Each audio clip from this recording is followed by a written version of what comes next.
De nature, je suis quelqu'un d'assez timide, en tout cas au départ. Et j'ai été une personne en fait qui est d'abord beaucoup passée par l'écoute.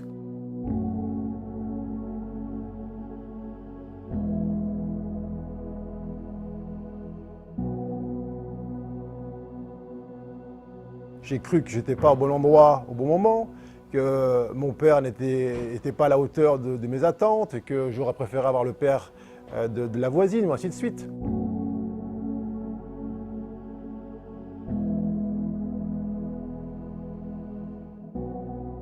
Et en fait, j'avais plutôt assez peur de m'exprimer, en tout cas de poser mes idées.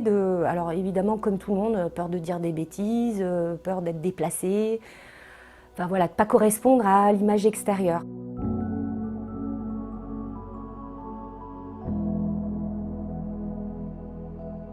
J'ai attendu avec beaucoup d'impatience des excuses de ce monde-là, la famille, tout ce qu'on veut.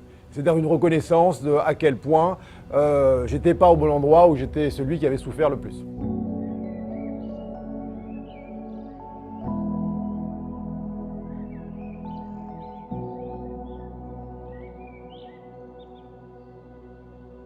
Et puis, la vie étant parfaite, j'ai obtenu ce que le petit jeu voulait, c'est-à-dire ces fameuses excuses.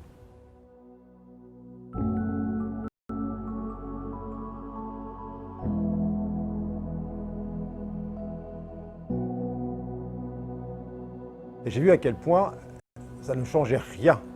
Ça n'avait absolument aucun pouvoir sur la pseudo-souffrance à laquelle je m'étais accroché.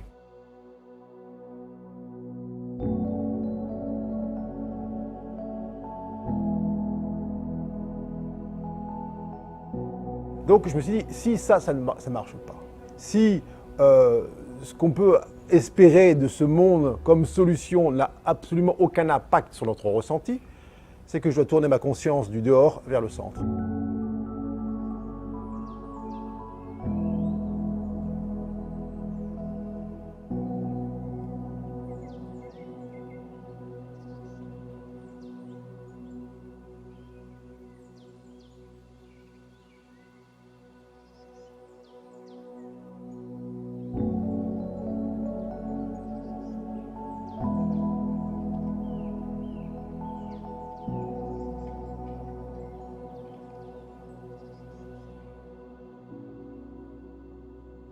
Et tu disais tout à l'heure que c'était censé être difficile de faire des changements de cap et d'oser. Moi, je crois pas. J'en suis à mon 3e dans la vie. Et à chaque fois, ça a été une évidence. Et souvent, des personnes m'ont dit c'est dingue, ça te demande beaucoup de courage. Et je crois pas non plus, sauf si on reprend le sens étymologique du terme courage, qui veut dire agir avec le cœur. Et laisser agir son cœur, plus exactement. Et laisser agir son cœur, c'est pas quelque chose de difficile. C'est notre configuration d'usine. J'ai adoré mon boulot de médecin. J'étais médecin de famille à l'époque. C'était une autre médecine qu'aujourd'hui. J'étais complètement intégré, j'étais complètement dans mon axe. Et puis la médecine a changé, les patients ont changé, j'ai changé. Et à un moment, je n'étais plus dans mon axe. Et puis c'est là que j'ai commencé à faire des choses que j'avais envie de faire et que je n'avais jamais pris le temps de faire. C'est là que j'ai commencé à aller faire une mission humanitaire au Tibet, c'est là que j'ai commencé à passer mon diplôme en cancérologie clinique, c'est là que j'ai commencé à écrire mes premiers bouquins. Et là, d'un seul coup, de fil en aiguille, il y a des portes qui se sont ouvertes.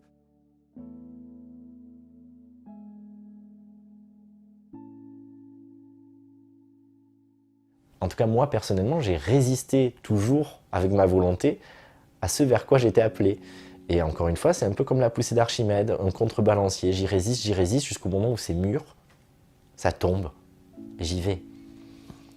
Donc, je crois que c'est pouvoir accueillir ça, pouvoir se jouer de soi aussi, pouvoir se dire ben, j'irai jamais, j'irai jamais, j'irai jamais, jusqu'au moment où on est prêt à sauter, puis on saute.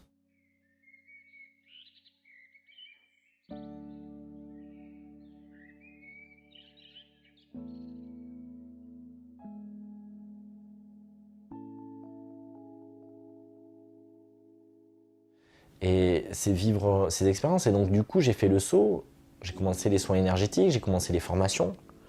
Jusqu'à ce qu'en juin dernier, j'annonce que c'était fini.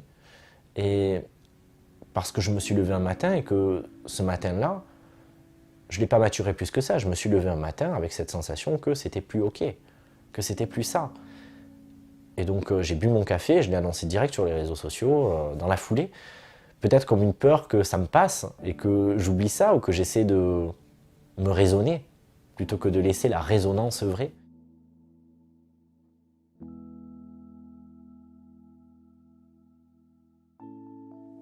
Et je suis passé pendant presque un an dans le renoncement de ça et en me disant j'ai rien prévu d'autre, je ne sais pas ce que ça va donner et à la fois on verra bien, mais bien sûr qu'il y a des contraintes matérielles, bien sûr que je n'avais pas anticipé non plus. Mais à la fois, est-ce que notre vie, elle ne tient qu'à ça et en réalité, est-ce que les choses vont manquer? Pour le coup, pas forcément. Si je veux quelque chose, ou si je crois que c'est là que je suis attendu peut-être, parce que je suis en train peut-être de me mentir sur moi-même, mais si c'est un appel qui pousse de l'intérieur, je crois que alors nous ne manquerons de rien. Parce que c'est l'honneur de nous, c'est l'amour de nous qui est en jeu.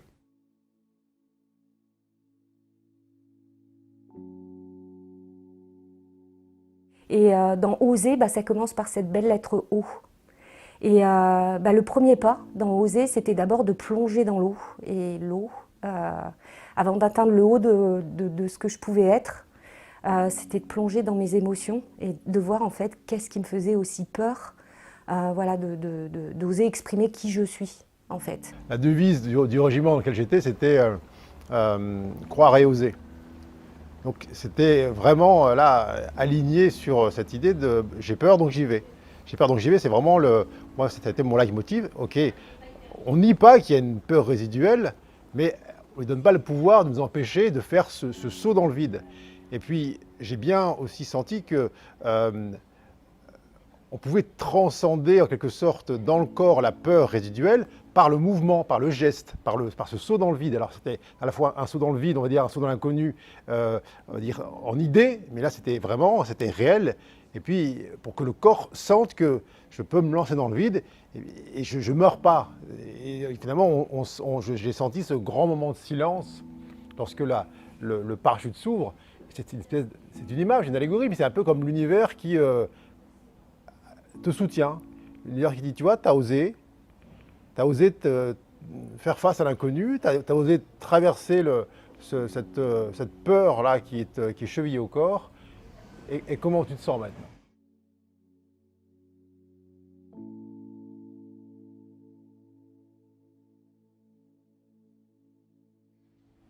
Encore une fois, l'idée, c'est pas de repousser les limites du moi, dire « Ah bah oui, t'as vu, je l'ai fait, j'ai sauté en parachute, etc. » Ce serait que gonfler l'ego. C'est désapprendre les limites. C'est voir à quel point les limites qui ont été fixées au corps, à l'intellect, à la vie elle-même, elles sont factices. Et que, quand je dis cet univers-là qui agit comme un parachute en permanence, mais ça, pour le sentir dans le corps, dans n'importe quelle situation, il faut le mettre en pratique. Tant qu'on attend, assis dans l'avion, de sentir la sensation de matelas universel, quand je sentirai le vrai soutien de l'univers ou le parachute universel, là je sauterai de l'avion. Eh bien, ça n'arrive jamais. Donc dans toutes les situations, pour pouvoir sentir ce parachute universel, eh bien, il faut oser faire confiance à l'univers.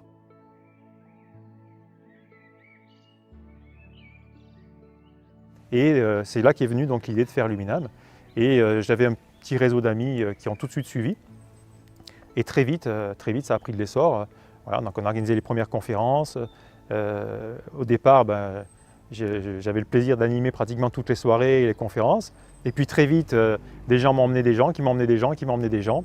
Et puis les étapes sont passées assez vite. Hein. On a pu louer un propre local qui s'est vite avéré insuffisant. Et maintenant, on fait des conférences dans un hôtel 4 étoiles avec des capacités qui peuvent aller jusqu'à 200-300 personnes.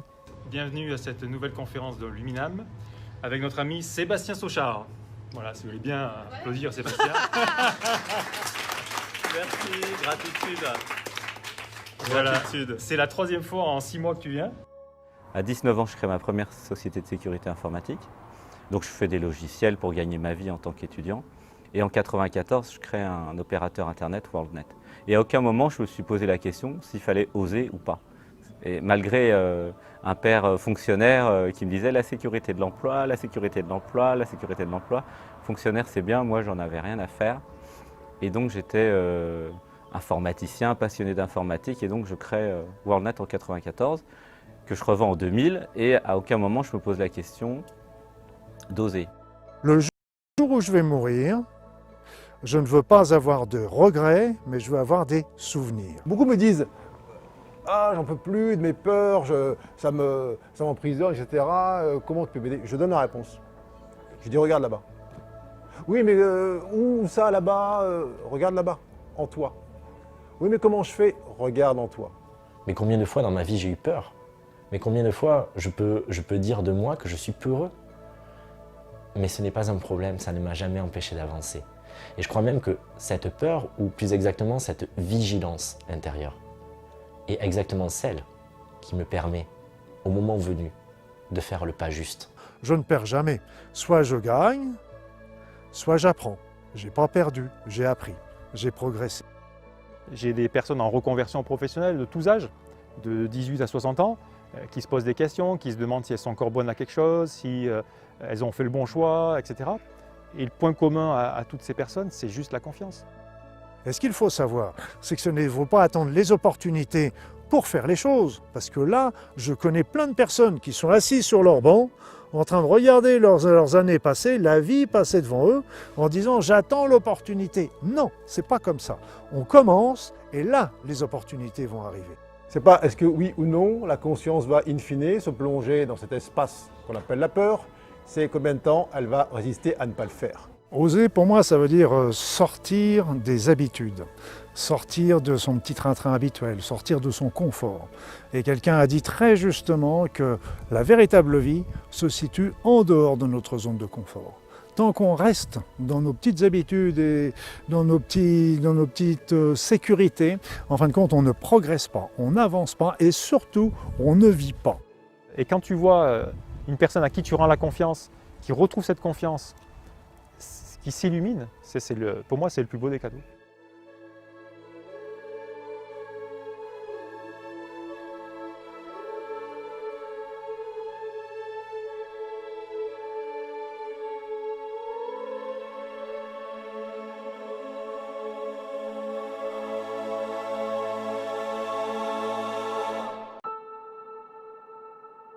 Lorsque cette sensation qu'on appelle dépression ou burn-out remonte à la surface, des fois là, il y a une espèce de main qui se tend. Mais la réponse qui est donnée, souvent, n'est pas en accord avec ce que l'ego désire. Il va dire oui, je suis en burn-out à cause de mon employeur qui m'a harcelé.